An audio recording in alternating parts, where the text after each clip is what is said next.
Au Cameroun, nouvelle interpellation dans l'affaire du suicide du vice-consul de France. Ismaël Njoya Mounpoudéi a été appréhendé par la gendarmerie ce dimanche 10 septembre, alors qu'il revenait d'un voyage en France. Placé en garde à vue, il est soupçonné d'être à l'origine d'un chantage qui a amené Christian Huet, vice-consul de France, à se donner la mort.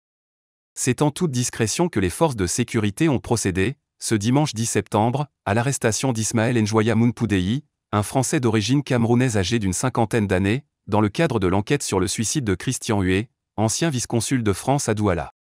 Le suspect, qui revenait d'un voyage en France, a été approché à l'aéroport de Douala par des éléments de la gendarmerie, avant d'être conduit dans leur service au quartier administratif de Bonanjo, a confirmé à Jeune Afrique une source sécuritaire.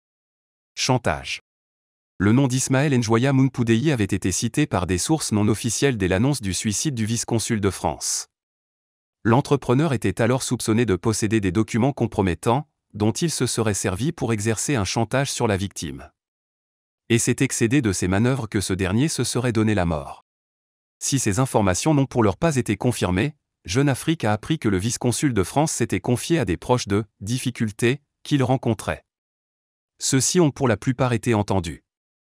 Les enquêteurs, qui n'avaient éliminé aucune piste, ont également procédé à l'exploitation du téléphone de la victime, et c'est son contenu qui a mis les limiers de la gendarmerie sur la piste d'Ismaël Njoya Mounpoudéi.